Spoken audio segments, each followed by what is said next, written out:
ao vantany nandeha ny feo fa hoe andalo ny kandida ajo ny hitatra ny faharetan-tsena androany tao atapon-tanàn'ny Imerintsiatosika.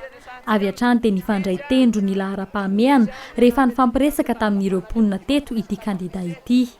Saika ny ankamaroan'ny tranga misy eo amin'ny fianan-tantsaha, miaingana amin'ny vidim-bary sy ny zezika, mandalo amin'ny resaka foto-drafitrasa ka hatramin'ny tontolon'ny fampianarana.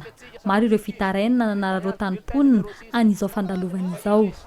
Ny fandehanany rehetra mifidy no anjaran'ny vahoaka amin'ny fanarenana ny firenena ho ny fanazavany.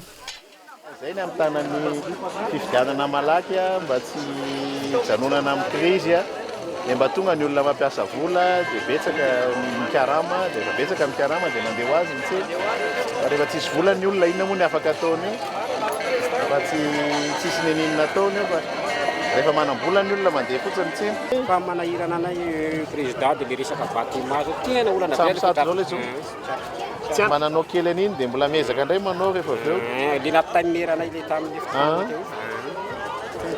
ka zay mihitsy ny olana zay ngeny ezahantsika mba fametanana ohatran'ireny fa le volam-panjakana kely nefa mba te zany mba niezaka hoe zaran'le volam-panjakana mba ahafahantsika manao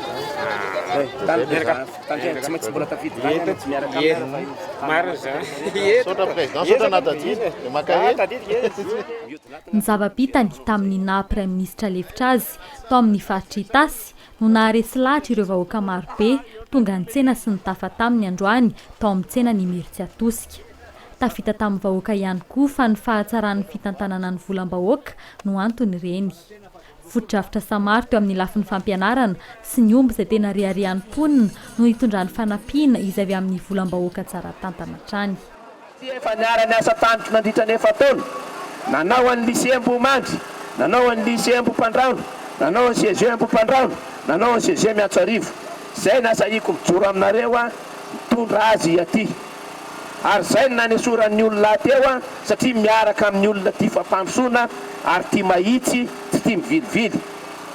Io izy, efa io izy. Amin'ny 25 oktobra hiajo. Ny anony zava-bita kosa mba ho riarian'ireo taranaka faramandimby no tanjona tratrarina manaraka. Anentanana ny fandraisana andraikitry ny tsirairay izany. Mijery an'ireto ankizy reto ho an'ireo zanakitsika ireo ny divantsika ohatr'izao.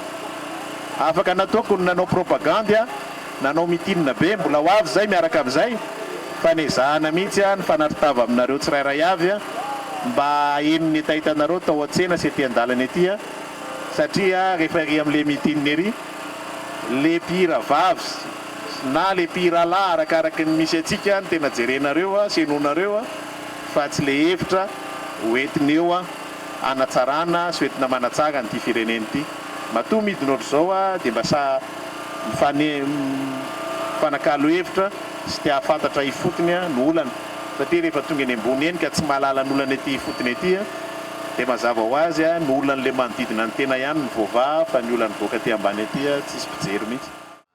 Tao anatin'ny fihaonan'ny kandida ajo tamin'ireo tompona andraiki-pahefana ifotony toy ny ben'ny tanàna sy ny lehibe pokotany no nangatahiny ireto farany ny vinam-piarahamonina hoenty mandresy lahatra ny mponina ao an-toerana mahakasika ny fanovana tiana hoentina eto amin'ny firenena.